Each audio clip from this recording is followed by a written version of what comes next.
विदेश मंत्री मौजूद रहते हैं। इसके अलावा राष्ट्रीय सुरक्षा सलाहकार भी। इसके अलावा श्रीनगर से लेकर दिल्ली तक अलग अलग सुरक्षा बलों की खुफिया एजेंसियों की मीटिंग चल रही है। और क्यों चल रही है? जमीन पर स्थिति का जायजा लिया जाए, पूरी घाटी में और जम्मू के इलाके में, पाकिस्तान की सीमा और पाकिस्तान के कब्जे वाले कश्मीर से जुड़े इलाके में यानी कि LOC में सुरक्षा के ऑपरेशंस किस तरह से सघन किए जाएं, आतंकवादियों की धरपकड़ किस तरह से तेज की जाए, और पहलगाम में जो आतंकवादी हमला हुआ है, धर्म पूछकर मारा गया है, उस पर आगे की कार्रवाई क्या हो, देश का जवाब क्या हो। और इन सब के लिए कागज पत्तर खंगाले जा रहे हैं, धरपकड़ की तैयारियां हो रही हैं, एनकाउंटर भी शुरू हो चुके हैं। जब आप मुखातिब हैं हमसे, तब कुलगाम में ऐसा ही एक एनकाउंटर चल रहा है। पूरे देश की निगाहें सरकार के अगले कदम पर हैं और सबको कुछ ठोस चाहिए, कुछ ऐसा कि अगली दफा किसी की हिम्मत न हो बेकसूरों की जान लेने की। हम पहलगाम आतंकवादी हमले पर कल भी बात कर रहे थे और आज भी पूरा ललन टॉप शो इसी विषय पर होगा, क्योंकि प्रधानमंत्री और गृहमंत्री से लेकर तमाम आला अधिकारी एक्शन प्लान बनाने में जुटे हैं। साथ ही हम कुछ सवालों के जवाब तलाशने की कोशिश करेंगे। हमले के बारे में अब तक हमारे पास और क्या जानकारी है, आतंकवादी कहां से आए, जिस जगह ये आतंकी हमला हुआ वहां पर जम्मू कश्मीर पुलिस और फौज ने अब तक क्या एक्शन लिया है, ये साजिश कितनी बड़ी थी, इसके तार किससे जुड़ रहे हैं, किन किन आतंकवादियों के चेहरे नाम सामने आए हैं और इसके सूत्र किस तरह पाकिस्तान से जुड़ रहे हैं, पाकिस्तान की प्रतिक्रिया क्या रही है, इन सब पर भी बात करेंगे। क्या आतंकवादियों को स्थानीय स्तर पर किसी तरह की मदद मिली और हमले में जान गंवाने वालों की कहानियां क्या है, हमसे कहां चूक हुई। नमस्कार, सौरभ द्विवेदी नाम है हमारा और आप देखना शुरू कर चुके हैं ललन टॉप शो।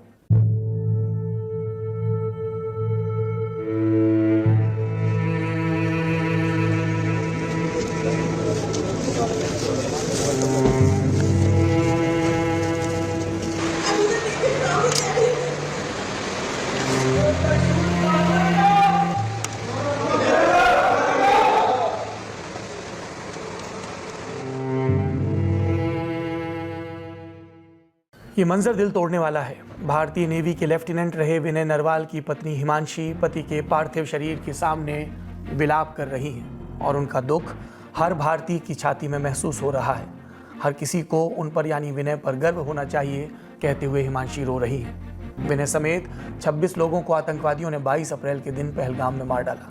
महाराष्ट्र, पश्चिम बंगाल, हरियाणा, उत्तर प्रदेश, बिहार, केरल, पंजाब, कर्नाटक, ओडिशा, अरुणाचल प्रदेश और आंध्र प्रदेश, देश के अलग अलग राज्यों के निर्दोष नागरिक मारे गए। पूरा देश जख्मी हुआ और अब एक्शन की तैयारी और बारी है। और क्या हो रहा है एक्शन की तैयारी के तौर पर? केंद्रीय गृह मंत्री अमित शाह ने 23 अप्रैल को सोशल मीडिया प्लेटफॉर्म एक्स पर लिखा, भारत आतंक के सामने झुकेगा नहीं। इस कायराना आतंकी हमले को अंजाम देने वाले बख्शे नहीं जाएंगे। इसके साथ ही उन्होंने कुछ तस्वीरें पोस्ट की जिनमें वो इस आतंकी हमले में मारे गए लोगों को श्रद्धांजलि दे रहे थे। जब 22 अप्रैल की शाम को इस आतंकी हमले की खबर आई, अमित शाह श्रीनगर के लिए रवाना हुए और वहां उन्होंने एक हाई लेवल सिक्योरिटी मीटिंग की। शाह के साथ जम्मू कश्मीर के उपराज्यपाल मनोज सिन्हा, जम्मू कश्मीर पुलिस, भारतीय सेना और CRPF के शीर्ष अधिकारी और जम्मू कश्मीर के मुख्यमंत्री उमर अब्दुल्ला शामिल थे। इस बीच प्रधानमंत्री नरेंद्र मोदी ने भी अपना अरब देशों का दौरा बीच में ही रद्द कर दिया और देर रात भारत के लिए रवाना हुए। 23 अप्रैल की सुबह दिल्ली एयरपोर्ट पर पहुंचते ही प्रधानमंत्री ने एक इमरजेंसी मीटिंग की। इसमें उनके साथ विदेश मंत्री S जयशंकर, राष्ट्रीय सुरक्षा सलाहकार अजीत डोभाल और विदेश सचिव विक्रम मिस्री मौजूद थे। दिन बीतते बीतते जानकारी आई कि हमले की जांच NIA को सौंप दी गई है। NIA यानी नेशनल इन्वेस्टिगेशन एजेंसी। केंद्रीय गृह मंत्री ने पहलगाम जाकर सुरक्षा व्यवस्थाओं का जायजा तो लिया ही था, उसके बाद वो पीड़ित परिवारों से भी मिले। फिर 23 तारीख की शाम को ही सुरक्षा मामलों पर कैबिनेट कमेटी यानी CCS की बैठक हुई प्रधानमंत्री आवास में। ऐसी जानकारी है कि इस बैठक में एक्शन प्लान पर चर्चा हुई है और जानकारी दे रहे हैं न्यूज रूम से हमारे साथी। आज कैबिनेट कमेटी ऑफ सिक्योरिटी यानी CCS की 2.5 घंटे तक बैठक चली। इस बैठक के बाद MEA ने एक प्रेस कॉन्फ्रेंस की, मिनिस्ट्री ऑफ एक्सटर्नल अफेयर्स ने। उस प्रेस कॉन्फ्रेंस में जो ऐलान किए गए, जो ताज़ा जानकारी अभी हमारे सामने आ रही है, वो कुछ इस प्रकार है कि जो भारत और पाकिस्तान के बीच में साल 1960 में सिंधु नदी तंत्र की 5 नदियों को लेकर जो समझौता किया गया था, जिसको इंडस वाटर ट्रीटी किया कहते हैं, भारत ने उसको होल्ड पर डाल दिया है। अटारी बॉर्डर है जो पंजाब में लगता है भारत और पाकिस्तान के बीच में, अटारी का चेक पोस्ट जो है उसे क्लोज कर दिया गया है। मान के चलिए जो अटारी ट्रेड गेट है उसको ही बंद कर दिया गया है। पाकिस्तानी जो नेशनल है उनको सार्क एग्जम्पशन वीज़ा के तहत भारत में यात्रा करने की छूट नहीं होगी। इसके अलावा जो भी पाकिस्तानी नागरिक भारत में मौजूद है उसे कहा गया है सार्क वीजा के तहत उसे कहा गया है कि आप 48 घंटे के अंदर देश छोड़कर अपने वतन वापस लौट जाएं। और जो भी मिलिट्री एडवाइजर्स पाकिस्तान के भारत में मौजूद हैं, जो उच्चायुक्त वगैरह में उच्चायोग में मौजूद रहते हैं, उन्हें कहा गया है कि ये पर्सोना नॉन ग्राटा है, यानी उनकी मौजूदगी अनएक्सेप्टेबल है, उनकी मौजूदगी मंजूर नहीं की जाएगी। इसके अलावा इंडिया ने भी ये कहा है कि जो एडवाइजर्स हैं उनको होल्ड लगाने के साथ जो पाकिस्तान में मौजूद भारतीय उच्चायुक्त है, वहाँ पर जो भारतीय कर्मचारी हैं उनको भी वापस बुलाया गया है। जो इंडिया में मौजूद पाकिस्तान हाई कमीशन है उसकी स्ट्रेंथ को रिड्यूस कर दिया गया है। बोला गया है कि एक हफ्ते के अंदर, आज से शुरुआत होने वाले एक हफ्ते के अंदर, आप में से आधे लोग लगभग अपना कमीशन छोड़ दें, देश छोड़ दें, अपने वतन वापस लौट जाएं, क्योंकि हम स्ट्रेंथ की कमीशन की स्ट्रेंथ को जो है वो लिमिट कर रहे हैं। अब कमीशन में सिर्फ 30 कर्मचारी ही रह सकेंगे। फॉरेन मिनिस्ट्री ने यह भी कहा है कि डिफेंस, मिलिट्री, नेवल और एयर एडवाइजर जो हैं पाकिस्तान कमीशन के, उन सभी को पर्सोना नॉन ग्राटा कहा जाता है। और साथ में मिनिस्ट्री ने जो पहलगाम में अटैक हुआ है उसके बाद कहा है कि perpetrators of attack will be brought to justice, India will be unrelenting in the pursuit of those who have committed terror acts. इसके अलावा, ये तो मीटिंग से निकलने वाले आया अपडेट्स है, इसके अलावा रक्षा मंत्रालय के बुलावे पे कल एक ऑल पार्टी मीटिंग बुलाई गई है दिल्ली में। उसके अलावा जम्मू कश्मीर के मुख्यमंत्री उमर अब्दुल्ला ने भी आज एक बयान जारी किया जिसमें उन्होंने कल की तारीख में अपने सूबे के तमाम पार्टियों की एक मीटिंग आहूत की है। Back to the studio. अब सवाल ये उठ रहा है कि भारत सरकार किस तरह की कार्रवाई पर विचार कर सकती है, विकल्प क्या हैं। हम सब जानते हैं कि उड़ी के हमले के बाद ज़मीन के रास्ते सर्जिकल स्ट्राइक हुई थी और पुलवामा के हमले के बाद हवाई रास्ते से सर्जिकल स्ट्राइक हुई थी बालाकोट पर सर्जिकल स्ट्राइक से इतर जो आतंकवादी मौजूद हैं, उनके जो ठिकाने हैं, उनका जो मोडस ऑपरेंडी है, उनकी सहायता का जो ओवरग्राउंड और अंडरग्राउंड सिस्टम है, उनके लिए जहां से सेफ पैसेज उपलब्ध होते हैं और जिसके ज़रिए वो अपने टारगेट चुनते हैं, और उनकी जो प्रोपेगेंडा मशीनरी है जिसमें कई इस तरह के हमलों के बाद, चाहे वो सुरक्षा बलों पर हों या नागरिकों पर, वो वीडियो रिकॉर्ड करते हैं और उनका इस्तेमाल करते हैं। इनकी रोकथाम, इनके खात्मे के लिए अलग अलग विकल्पों पर बात हो रही है। इस हमले को लेकर अभी तक और जानकारी क्या सामने आई?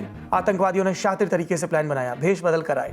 हमले के पीड़ितों ने बताया कम से कम 4 आतंकवादी अचानक से जंगल से निकल कर आए, फायरिंग शुरू कर दी। इंडियन एक्सप्रेस से जुड़े दीप्तिमान तिवारी ने सूत्रों के हवाले से बताया कि 4 नहीं 7 से ज्यादा आतंकवादियों की मौजूदगी की खबर है। उनके पास M4 कार्बाइन और AK-47 जैसी सोफिस्टिकेटेड राइफल्स थी। सुरक्षा एजेंसियों ने इन आतंकवादियों की तस्वीरें और स्केच भी जारी किए हैं, जो आपको स्क्रीन पर इस वक्त नजर आ रहे हैं। इनमें से 2 आतंकवादी विदेशी बताए जा रहे हैं, पाकिस्तान से जुड़े हुए, और 2 स्थानीय।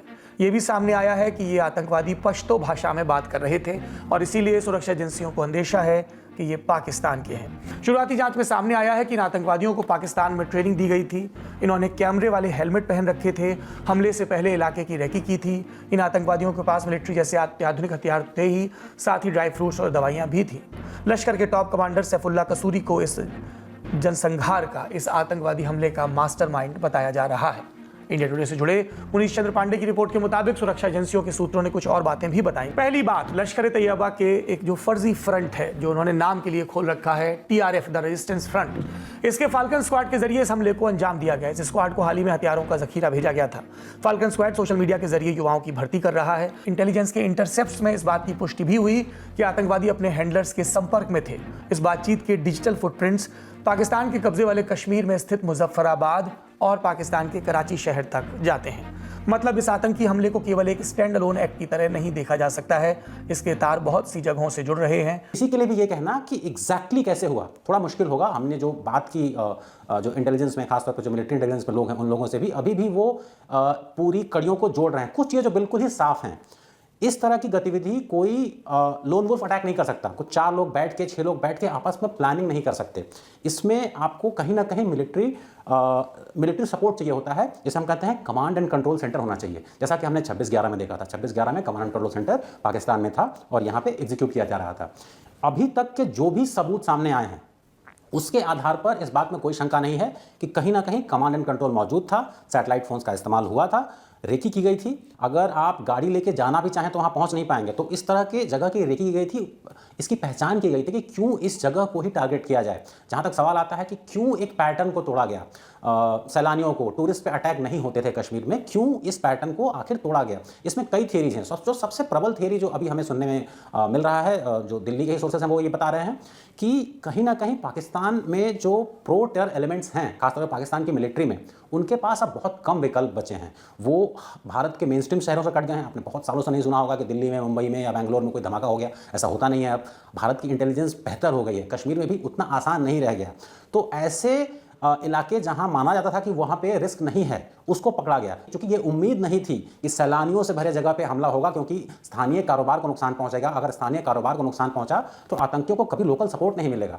तो ये एक लीस्ट एक्सपेक्टेड टारगेट था, जिसे बहुत ही स्ट्रेटजी के तहत कहीं ना कहीं पाकिस्तान में बैठे लोगों ने एक कॉल लिया है कि हमें कुछ करने की जरूरत है। ये शायद एक आखिरी विकल्प था जिसे पाकिस्तान में बैठे जो भी पॉलिसी मेकर्स हैं, जो भी इस चीज को, जो उन लोगों ने कहते हैं, जिन लोगों ने बटन दबाया, ये उनका कॉल है। दर्शकों को ध्यान होगा 26/11 के मुंबई के आतंकी हमले में भी यही पैटर्न था, जब आतंकवादी लगातार पाकिस्तान में बैठे अपने आकाओं से बात कर रहे थे, और हमने सबूत समेत अंतर्राष्ट्रीय मंचों पर इस बात को प्रमाणित भी किया था। अब हमले की जगह पर आते हैं। कश्मीर की घाटी के पहलगाम का इलाका और वहाँ बैसारन की वादियाँ, इन्हें भारत का स्विट्जरलैंड कहा जाता है। बर्फ से ढकी पहाड़ियाँ, घने जंगल और मिडोज यानी बड़े बड़े हरे भरे मैदान इसे एक पॉपुलर टूरिस्ट स्पॉट बनाते हैं। पर यह इलाका सुंदर के साथ खतरनाक भी है। पहलगाम से बैसारन तक पहुंचना आसान नहीं। ऊंचे नीचे और कच्चे रास्ते कई इस तरह की मुश्किलें पैदा करते हैं। आतंकवादियों ने इस पहलू का फायदा उठाया। यही वजह थी कि उन्होंने समय लेकर चुन चुनकर हत्या की और उसके बाद फरार भी हो गए। इस इलाके के बारे में और जानकारी दे रहे हैं न्यूज रूम से हमारे साथी सिद्धांत मोहन। अगर आपको 22 अप्रैल को पहलगाम में हुए अटैक का टेरेन समझना हो तो ये मैप देखिए। ये चारों तरफ से पहाड़ी से घिरा हुआ इलाका जो है, घाटी का जो इलाका है वो है कश्मीर। प्लेन है, चारों तरफ पहाड़ियों से घिरा हुआ है। ये आपको श्रीनगर दिख रहा है। श्रीनगर से एक सड़क आ रही है जो जम्मू तक जा रही है, इसी पर पड़ता है ये अनंतनाग। अब मैं इसको जूम करूँ अगर यहाँ से, तो अनंतनाग से एक सड़क जाती है जो सीधा पहलगाम जाती है। ये रहा पहलगाम का इलाका, और पहलगाम से ही 5-6 किलोमीटर की मुश्किल सी दूरी पर है वो बैसारन की घाटी। ये पॉइंट हमने पहले से मार्क करके रखा हुआ है। इस घाटी में ही ये अगर आपको प्लेन्स दिख रहे हैं ना, मीडोज जो दिख रहे हैं, आप चढ़ाई करके जाते हैं। पहलगाम टाउन से 6 किलोमीटर दूर है, लेकिन रास्ता नहीं है तो आपको खच्चर या घोड़ों की मदद से या पैदल चढ़ाई करनी पड़ती है। आप चढ़ के यहाँ पर आते हैं तो इस वाले इलाके में पहुँचते हैं जहाँ पे 22 अप्रैल को फायरिंग हुई थी। टारगेटेड किलिंग्स की गई 26 से 28 लोगों की इस इलाके में। देखने में तो बहुत पास है, लेकिन कनेक्टिविटी नहीं है। इस वजह से भी रेस्क्यू और रिलीफ ऑपरेशन में और सर्च ऑपरेशन में दिक्कतें आई, क्योंकि चढ़ाइयाँ तीखी हैं इन पहाड़ों की। घने जंगल हैं, पाइन ट्रीज पाए जाते हैं और थोड़ा अनमार्क्ड अभी टेरेन भी है। ये जगह इसलिए भी ज़रूरी है इस पर सिक्योरिटी बनाए रखना, क्योंकि ये अमरनाथ यात्रा का बेस कैंप है। अमरनाथ यात्रा अगर आप यहाँ से देखें तो अमरनाथ यात्रा कहीं यहाँ पर, अमरनाथ केव कहीं यहाँ सिचुएटेड है। पहलगाम से यात्री शुरू करते हैं अपनी यात्रा, वो यहाँ पर आते हैं। कुछ आगे गांदरबल से भी होते हुए आते हैं, वहाँ पर ही बसता है, लेकिन ज़्यादा यात्री यहाँ से शुरू करते हैं अपनी यात्रा। अगर आप इतिहास देखें तो साल 2000 में अमरनाथ यात्रा में मास शूटिंग हुई थी पहलगाम के ही बेस कैंप में, जिसमें 32 लोग मारे गए थे। 21 तीर्थयात्री थे, 7 गुज्जर बकरवाल कम्युनिटी के लोग थे, 3 अधिकारी थे। एलटी ने जिम्मेदारी ली थी। साल 2001 अगले साल फिर से शूटिंग हुई शेषनाग लेक के पास, जो यहाँ पर कहीं मौजूद है अमरनाथ मंदिर के पास। उसमें 13 लोग मारे गए थे और 15 घायल हुए थे। फिर ठीक अगले साल 2002 में भी फिर से अटैक हुआ 2 दिनों पर, जुलाई में 1 दिन और अगस्त में 1 दिन। उस हमले में 11 लोगों की मौत हुई थी और 13 लोग घायल हुए थे। उसमें शूट किया गया था लोगों को और ग्रेनेड हल किए गए थे। इसके बाद कई अटैम्प्ट्स अनफॉइल हो गए समय से, फॉइल हो गए समय से, तो दिख नहीं पाए सही तरीके से, वो दर्ज नहीं हुए, घटनाएं विफल कर दी गई। फिर साल 2017 में अमरनाथ यात्रा मैसेकर जिसके इसको कहा जाता है वो हुआ। बस आ रही थी, अमरनाथ श्राइन से लौट रही थी चंदनवाड़ी के पास, उस बस पे फायर खोला गया। उसमें 8 लोग मारे गए और 18 लोग घायल हुए। आप देखेंगे तो इन सारी घटनाओं में, इंक्लूडिंग जो 22 अप्रैल को घटना हुई है, इन सारी घटनाओं में एक ही संगठन का हाथ है, उनके प्रॉक्सी ग्रुप्स का हाथ है, इसका नाम है लश्कर-ए-तैयबा। जब से इस आतंकवादी हमले की जानकारी सामने आई, एक बात बार बार दोहराई जा रही है कि पहलगाम जैसे टूरिस्ट इलाके में आतंकी हमले गाहे बगाए होते थे, लेकिन इस बार इस सेंटर को निशाना बनाकर क्या संदेश देने की कोशिश की गई। अगस्त 2019 में अनुच्छेद 370 के खात्मे और कोविड-19 महामारी के बाद से भारत सरकार की कोशिश रही है जम्मू कश्मीर में पर्यटन बहाल हो, जनजीवन सामान्य हो। और जनजीवन सामान्य होने के लिए पर्यटन जरूरी, क्योंकि यही जम्मू कश्मीर की इकोनॉमी की बैकबोन है।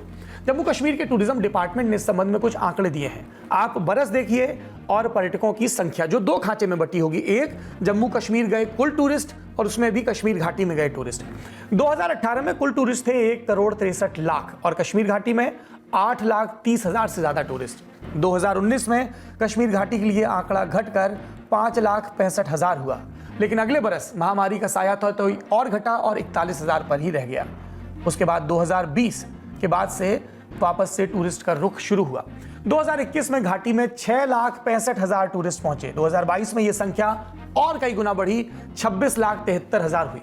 2023 में 27 लाख सैलानी कश्मीर घाटी पहुंचे, यानी संख्या लगातार बढ़ रही थी। जम्मू कश्मीर के मुख्यमंत्री उमर अब्दुल्ला ने विधानसभा में बताया कि 2024 में कुल 2,30,00,000 पर्यटक जम्मू कश्मीर आए। अलग से कश्मीर घाटी का आंकड़ा नहीं दिया।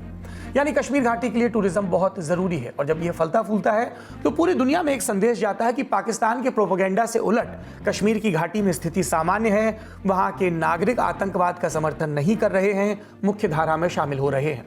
अनुच्छेद 370 के निष्प्रभावी किए जाने के बाद से, कश्मीर में हो रहे विकास कार्यों के बाद से ये आंकड़े और भी आतंकवादियों को और पाकिस्तान में बैठे पाकिस्तान की फौज, पाकिस्तान की खुफिया एजेंसी और वहां के पॉलिटिकल एस्टेब्लिशमेंट के आकाओं को खटक रहे थे, और इसी नॉर्मेलिटी को डिस्टर्ब करने के लिए ये आतंकी हमला किया गया।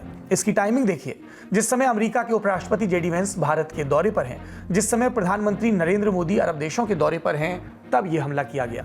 और यह हमला अमरनाथ की पवित्र यात्रा के भी शुरू होने के कुछ महीने पहले किया गया। मंशा साफ, अंतर्राष्ट्रीय स्तर पर भारत की छवि बिगाड़ने वाला संदेश दिया जाए, टूरिस्ट को डराया जाए और पूरे देश में धर्म की बाइनरी क्रिएट की जाए। अब बात करते हैं इस हमले के पाकिस्तानी कनेक्शन की। पाकिस्तान के रक्षा मंत्री ख्वाजा आसिफ ने कहा कि उनके देश का इस हमले से कोई लेना देना नहीं है, लेकिन ये सिर्फ दिखावे का बयान है। पाकिस्तान की मीडिया एक कदम और आगे निकली और हमले की जिम्मेदारी भारत पर ही डाल दी। पाकिस्तान के सेना प्रमुख असीम मुनीर का एक पिछला बयान भी खूब चर्चा में आ रहा है। मुनीर ने बीते हफ्ते इस्लामाबाद में कहा था कि कश्मीर उनके लिए जीने या मरने का सवाल है। 2 नेशन थ्योरी की भी बात कही थी और कहा था हिंदू और मुसलमान अलग अलग हैं। उनके इस बयान को कश्मीर में अपनी प्रासंगिकता खो रहे आतंकी संगठनों के वैचारिक समर्थन के तौर पर देखा गया। एक और बयान है जिसकी चर्चा हो रही है, जो पहलगाम हमले से 3 दिन पहले सामने आया।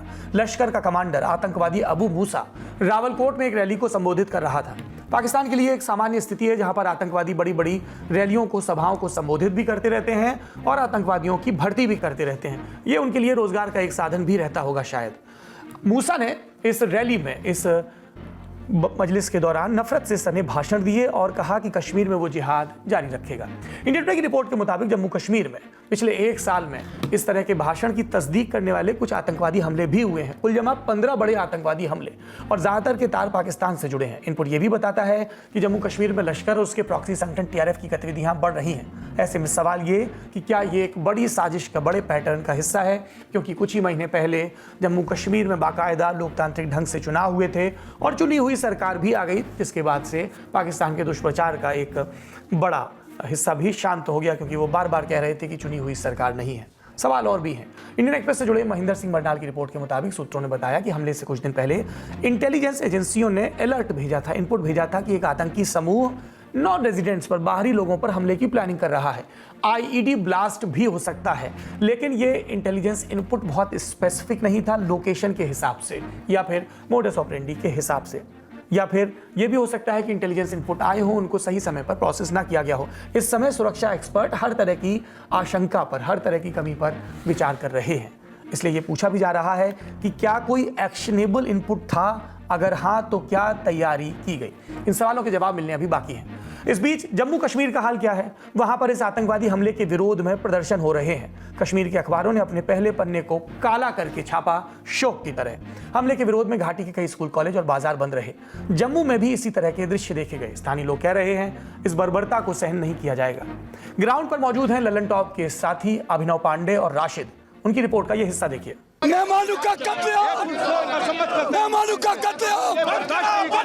ये कत्लेआम, ये बहुत गुनाह हो गया, बहुत गुनाह हो गया, बहुत गुनाह हो गया।